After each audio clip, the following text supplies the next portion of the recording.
Quiero dar un saludo especial al presidente de la Comisión de Derechos Humanos, el representante Duvalier Sánchez,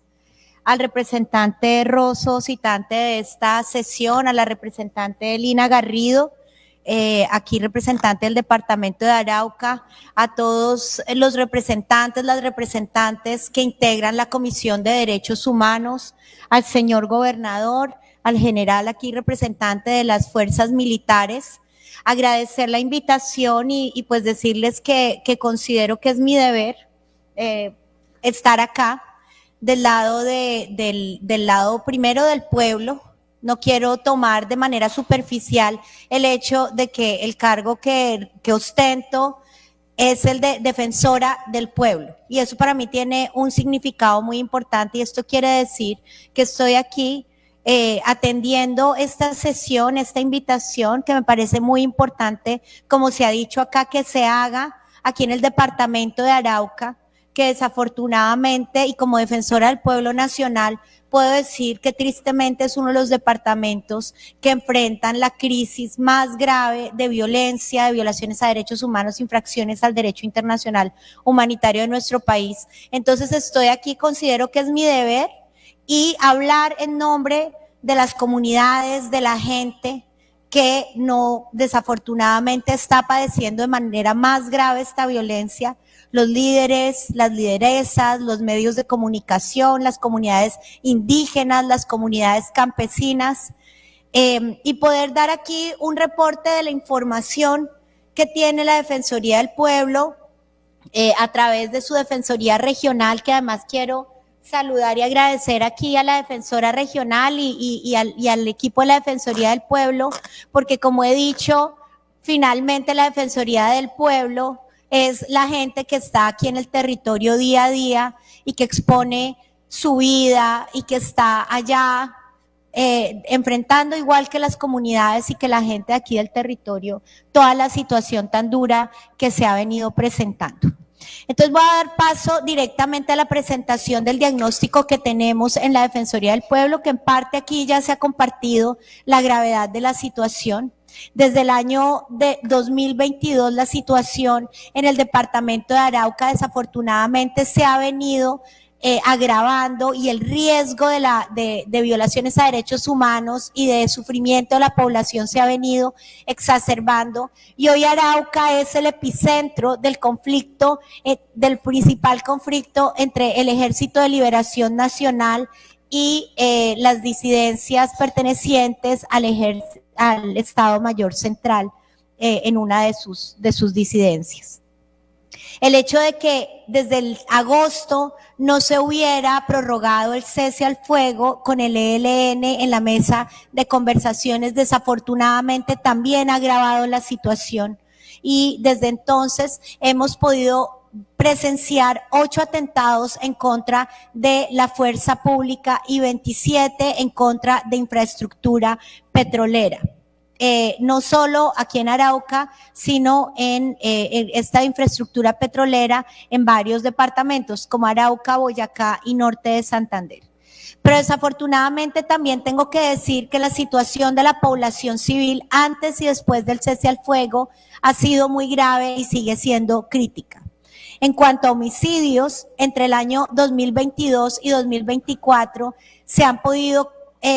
constatar, más que constatar, se ha recibido reporte de parte de la Defensoría del Pueblo de al menos 700 homicidios en contra de población civil, es decir, que no son miembros de ninguno de los grupos, ni tampoco pues de las Fuerzas Armadas, sin despreciar la vida, por supuesto, de todas las personas y de los miembros de la fuerza pública. 114 víctimas en 2024 de homicidios, 101 corresponden a población civil y 13 a personas combatientes, 8 de la fuerza pública y 5 de la insurgencia o de los grupos que hacen presencia en el territorio. La mayoría de estos homicidios está relacionada con estrategias de control social o poblacional de estos grupos, porque acusan a la población de ser supuestos colaboradores, simpatizantes, miembros de uno u otro grupo armado ilegal. porque buscan eliminar a personas estigmatizadas socialmente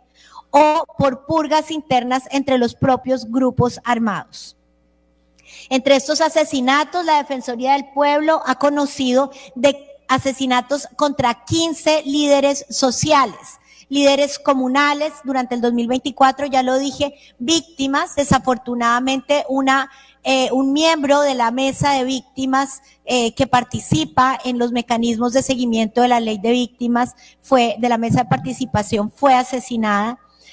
campesinos, agricultores y autoridades indígenas. También persiste el riesgo y los homicidios en contra de firmantes de paz. Desde el 2016, 12 firmantes de paz del acuerdo final del 2016 han sido asesinadas, 7 de ellas desde el 2022 y también se han desplazado 78 firmantes con sus respectivas familias. También se han visto afectadas, como lo he mencionado, los territorios y los resguardos y comunidades indígenas por la ubicación que pueden tener, que resulta táctica para los grupos armados y sus operaciones. También se han presentado amenazas en contra de personeros y personeras miembros del Ministerio Público, que además son quienes hacen presencia en nombre del Estado, igual que la Defensoría del Pueblo, para defender los derechos humanos y proteger los derechos de la población. Líderes sociales y comunales, docentes de instituciones educativas y directivos, las organizaciones comunales, ya lo mencioné, las mesas de participación de víctimas también, funcionarios y funcionarias de las administraciones locales, líderes y lideresas políticas, periodistas. Desafortunadamente la situación de riesgo para los periodistas y las periodistas aquí en el Arauca es muy grave, y para operadores y trabajadores de la industria petrolera.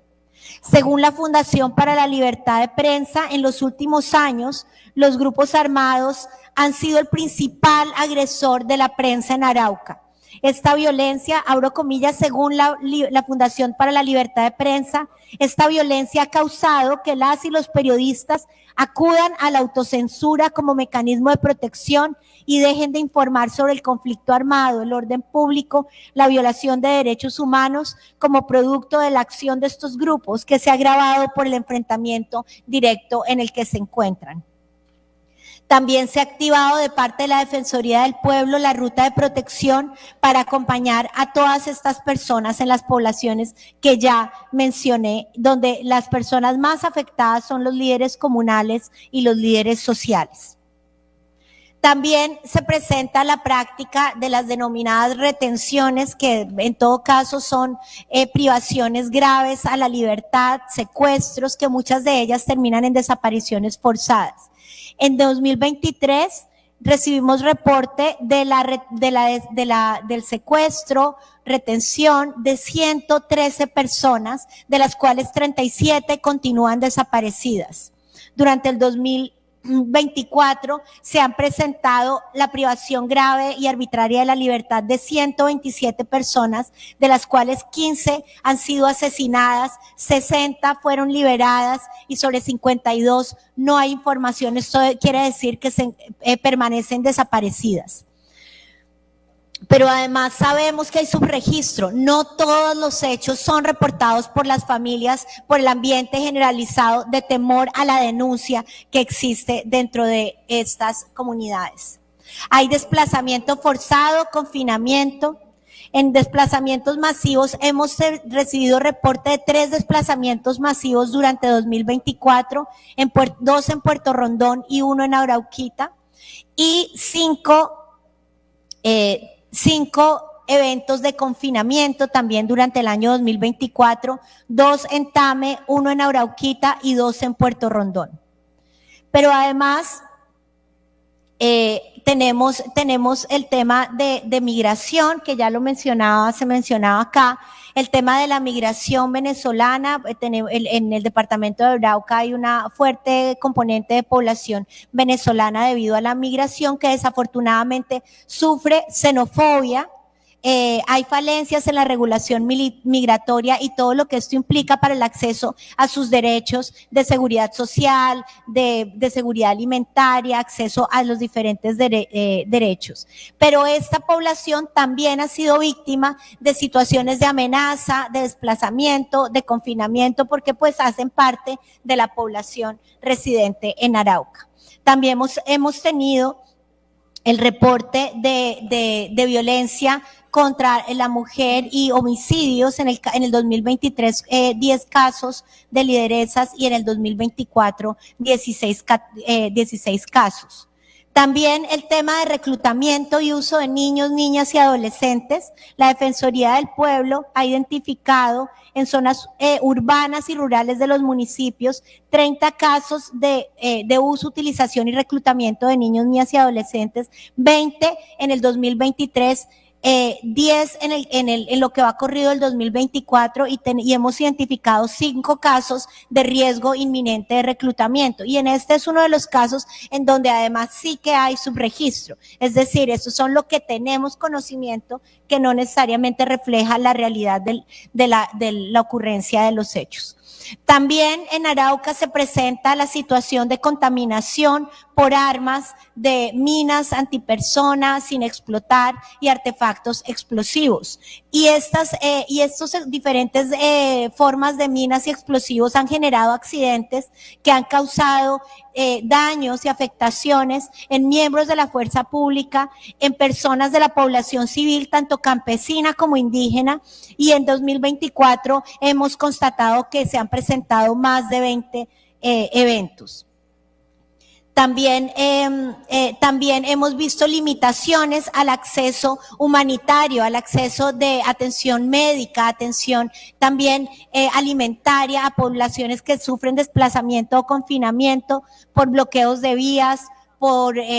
paros armados, por amenazas contra el personal humanitario, el personal médico, por retención de personas o privación de la libertad arbitraria de personas que prestan este servicio humanitario, intimidaciones, amenazas o por apropiación de la ayuda humanitaria de parte de los grupos armados.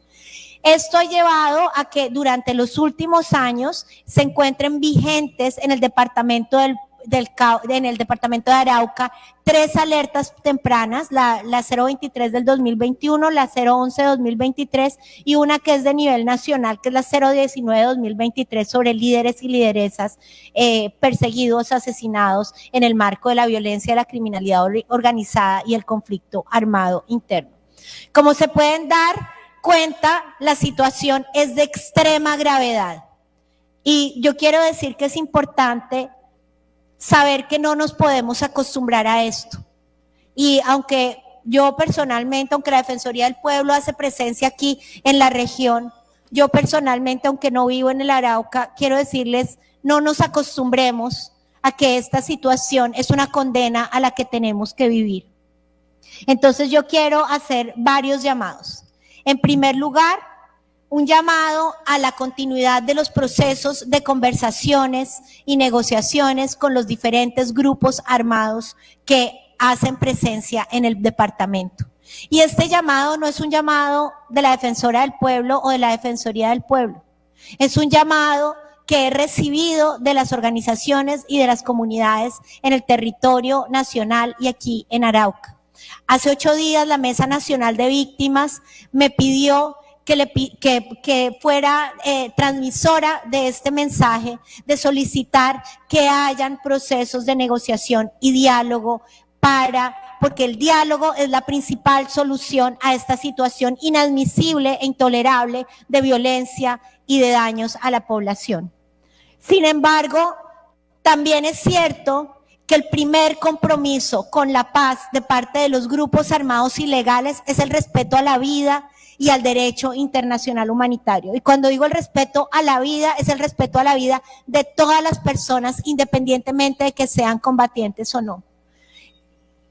En muchas ocasiones yo veo que hay muchos expertos y expertas en derecho internacional humanitario, inclusive también dentro de los grupos armados ilegales,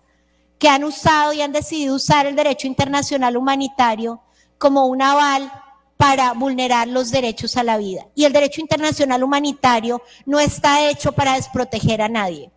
Si bien su énfasis y la principal obligación de los grupos armados es proteger a la población civil, esto no se convierte en una excusa o en una justificación para agredir la vida de los miembros de la fuerza pública o en general el derecho a la vida. El derecho a la vida debe primar siempre, y en la Constitución Política de Colombia es un derecho inviolable. Pero en segundo lugar, también quiero mencionar que los grupos que hacen presencia en el departamento han invocado históricamente su carácter de delincuentes políticos. Y lo han hecho porque el ELN y las disidencias que tienen origen en las FARC tuvieron su origen en unas dinámicas de violencia política en los años 60, ya se mencionaba acá, surgieron esos grupos por una dinámica de violencia política. Hoy, el tributo a ese carácter político que dicen reivindicar y que dicen tener y que quieren reivindicar en las mesas de negociación tiene que estar acompañado por actos que así lo demuestren. Y los atentados y los agravios contra la población civil, el reclutamiento de niños, niñas y adolescentes, los homicidios contra los líderes, las lideresas, la persecución de la prensa, de las autoridades y de quienes defienden los derechos humanos, no es acorde con el carácter político que pretenden reivindicar. Entonces hoy el llamado que quiero hacer es un llamado a continuar con esos diálogos como la mejor vía para terminar la violencia en Colombia, pero que sean unos diálogos que estén acompañados de la coherencia entre el discurso y la acción, y que realmente el principal gesto de paz y gesto político hacia el respeto de la paz es el respeto de los derechos humanos de la población, es el respeto del derecho a la vida. Solo así los grupos armados van a tener credibilidad en ese carácter político que pretenden reivindicar en la mesa de negociación. Muchísimas gracias.